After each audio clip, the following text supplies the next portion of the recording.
Hello, welcome into the PHNX Bets Daily Podcast, presented to you by the DraftKings Sportsbook app, America's top-rated sportsbook. Be sure to like, subscribe, leave us a 5-star wherever you get your podcast. I'm Johnny Venerable, joined by my guy Derek, Captain Caveman, live at the PHNX studios in downtown Phoenix. I had to bring Derek on today because I am a softie for the hot stove. Now, Derek, once upon a time, the winter meetings where our guy Jesse is right now on the ground floor, PHNX Diamondbacks, coming to you just in a little bit, I believe 1 o'clock. The winter meetings used to be the end all be all. And now it's lost some of its pizzazz, but still enough moves within this landscape with Aaron Judge, pending to sign pretty soon. And what we've got movement with Justin Verlander and company, that it could theoretically change the odds of the MLB postseason race and beyond for 2023. Yeah, absolutely. And obviously we've seen some big moves happen. Like you said, the winter meetings were that opportunity for GMs and the front office in baseball to get together, discuss some of this, to have agents there. There's a lot of things that go on, trades, free agency pickups, all that. The hot stove doesn't really get too hot. It's more of a simmering, like you said. Other sports seem to have that free agency action kind of happen pretty quickly after the season, but baseball does, for it being the shortest offseason of any sport, it tends to drag on a bit. But the winter meeting should have some interesting things happen. Mike Hazen from the D-backs has made some kind of cryptic comments about how the Diamondbacks are going to be involved. They're not afraid to maybe trade away some of their all-star outfielders and such, but even some of the moves we've already seen have had a big impact as far as odds go and the shifting of power, right? You have the Houston Astros losing out on Justin Verlander, Texas Rangers snatched up Jacob deGrom, and then the Mets immediately replace him with Verlander. So it's hard not to see the Mets now kind of emerging a bit as a favorite with that 1-2 punch, especially in the postseason of Verlander and Scherzer. What do you think the differentiator is between deGrom and Verlander? Is it as simple as Verlander is, first ballot Hall of Famer, and he's got the postseason track record where deGrom tends to get banged up, missed some time last year, largely unproven in the postseason? Is that do you believe, even though given Verlander's age, the fact that deGrom, I believe, signed a 5-year deal, Verlander goes with the 2, do you think that makes the Mets more of a favorite now to win not only their division, which they blew last year, and then also subsequently the NL? Yeah, I think it does. And I think the reason why is the Mets have Scherzer's contract kind of as their ticking clock, right? Yeah. And they do need to win now. They don't have Scherzer for an extended period of time. Jacob deGrom arguably is one of the best pitchers in baseball, but he does have issues staying healthy. So it does come down to consistency, what Verlander has done since his surgery and how he's bounced back. And really, front offices now are looking at metrics that we don't, they're looking at metrics beyond even just ERAs and wins and losses and such. Obviously, Verlander is a Cy Young Award winner, so that makes him appealing. His age is the one factor there that kind of impacts the idea of signing him and giving him over $40 million per season. But, you can't argue with the results that he had last season for the Astros. Yeah, absolutely. We got news that the Phillies made the biggest splash of the offseason, agreeing to terms with the 11-year deal with Trey Turner, which was interesting. I want to talk about Aaron Judge and how that could potentially torpedo, I guess you could call it, the Yankees' opportunities for contention moving forward. Sure. If you're a fan of that franchise, which, it's been unfortunate since the boss passed away. They're just not the same caliber of team. There's a report now by John Heyman, Derek, that Aaron Judge has a deal on the table from, I believe, the San Francisco Giants for Correct. The tune of $360 million. Does that catapult them in contention in the NL and subsequently torpedo the Yankees' chances of winning the AL should that take place? I don't know if it torpedoes their chances, but I feel like everything the Yankees are building and doing with their team is structured around keeping Aaron Judge. I mean, one player doesn't make the team, and the Yankees have enough money that they can continue to pursue other free agents. I think there's a difference there. I think what they went through with Judge last season was something magical, something a lot of Yankees fans, will never forget.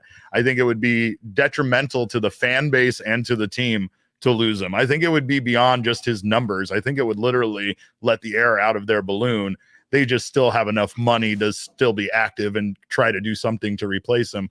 The Giants landing Judge, I still don't know if that's enough to really put them over the edge. But obviously, as someone that supports the Arizona Diamondbacks, I do not want that very much. And I was very glad to see Trey Turner get the hell out of the division. I don't even like that move for the Phillies, to be honest, because I feel like they put a lot of money in one guy who's going to be 40 years old at the end of that contract.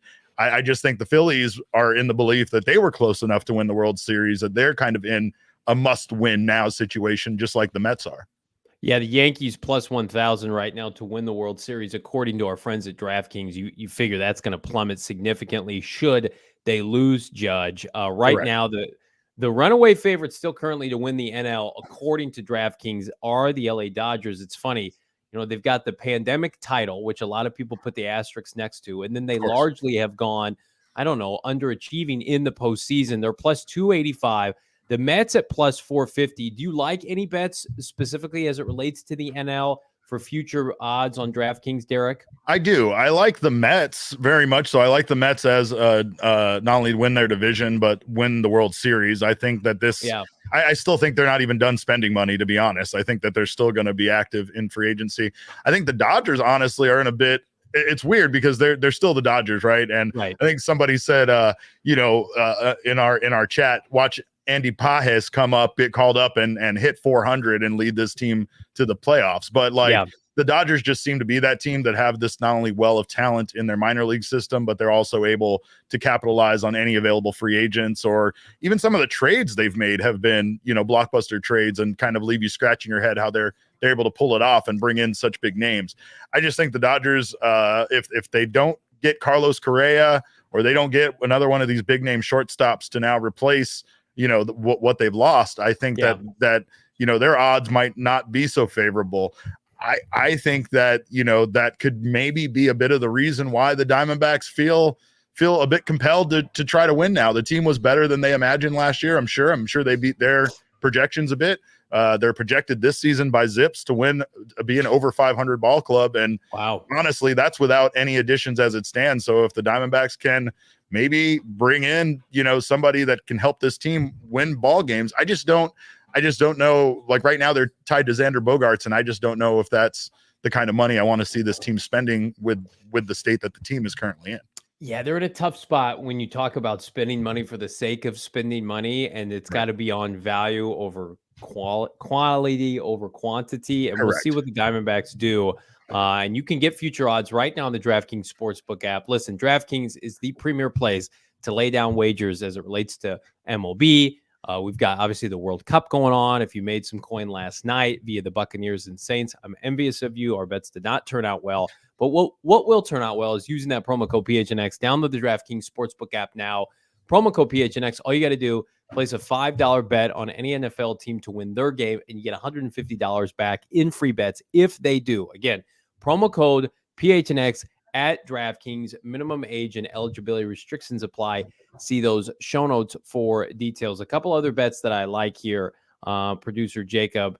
St. Louis Cardinals right now at plus 2,200 to win the World Series. This was a team last year that they played better down the stretch because, they had the boost from Albert Pujols, but they had the 1-2 in the National League MVP voting with Goldschmidt, Nolan Arenado, and they're supposedly looking for a significant upgrade at shortstop. We've heard the name Dansby Swanson tied to the Cardinals. I think the Adam Wainwright coming back, they need some additional pitching. I like that as a value bet. I also like the Mariners right now under the radar, Derek, to win the AL West at plus 800. This was a team that really should have handled business in that divisional round. They ended up losing that heartbreaker, I believe, in game 2. But they're a team on the upswing. I think the Astros, it really just feels like it's easy to say now. It feels like that dynasty, that peak Astros is starting to see some cracks in the foundation. Verlander's a huge loss for them. And then you compound it with the fact that the Yankees do not seem equipped to get better. At most, they're status quo. That leaves an opening in the AL for one of these other franchises. I don't really take anybody seriously outside of the Astros in the Central. I don't take them seriously. Out West, we'll see what happens. But, will the Red Sox buy a contending team? They've been known to do that in a singular offseason. The AL, to me, is wide open right now, I think. Yeah, I agree. I actually like your selection. I like the Mariners a lot. I also think that next season is going to be wild because the scheduling is going to be different.